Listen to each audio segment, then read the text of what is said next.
Welcome back to the Daily Proverb Challenge, where the goal is to read a proverb every day. All right, there's 31 proverbs in the book of Proverbs, and there's 31 days in the longest months. So, coincidence? I don't know. But let's dive into Proverb 26. Like snow in summer or rain in harvest, honor is not fitting for a fool. Like a fluttering sparrow or a darting swallow, an undeserved curse does not come to rest. A whip for the horse, a bridle for the donkey, and a rod for the backs of fools. Do not answer a fool according to his folly, or you yourself will be just like him.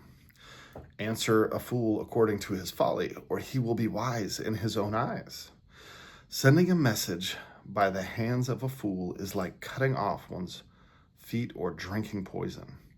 Like the useless legs of one who is lame is a proverb in the mouth of a fool.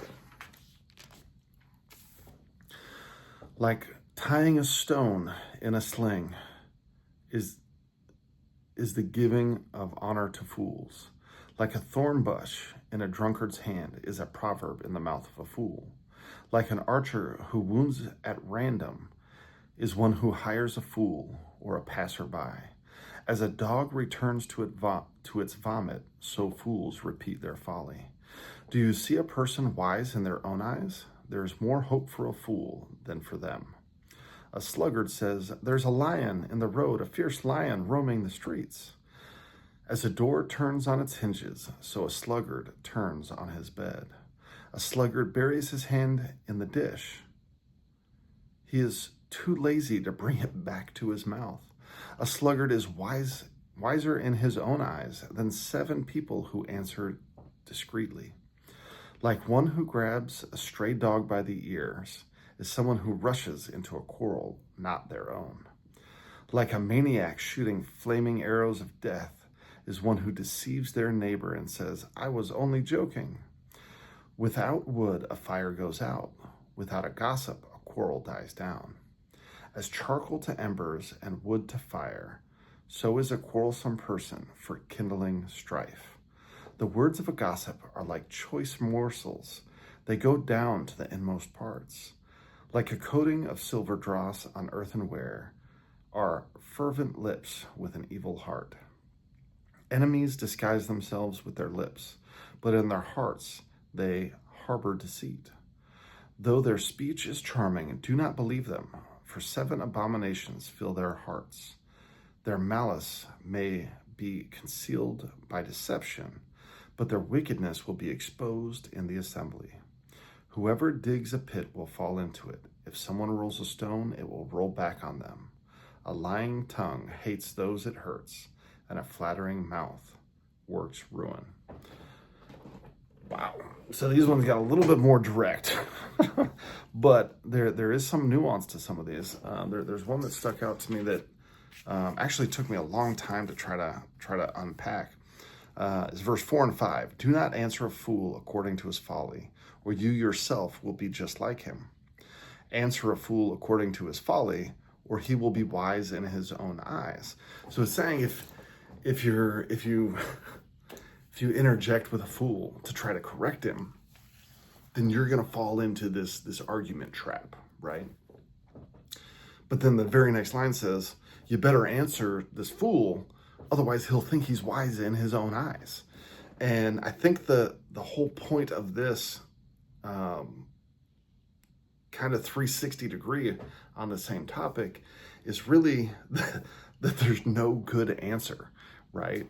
That it's kind of a catch-22. If you answer him according to his folly, you risk falling into this trap of becoming a fool yourself, or acting foolish yourself, or becoming emotional over a topic. And sometimes we see this in debates. A lot of times in the streets, people have these debates, and someone who may be actually correct ends up doing something foolish or losing their temper, and it goes sideways. But inversely, if you don't correct someone who's foolish, then they're going to continue to think that they're the smart one, right?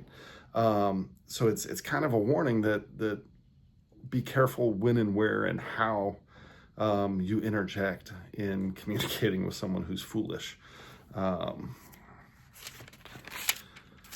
Yeah, that one, for a long time, it really bothered me the way that was worded until I started to unpack it like that.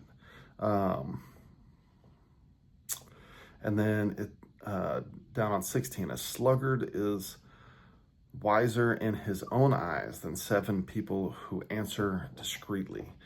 And this makes me think back to an earlier proverb about humility, or learning to bite your tongue and speak rarely or speak discreetly.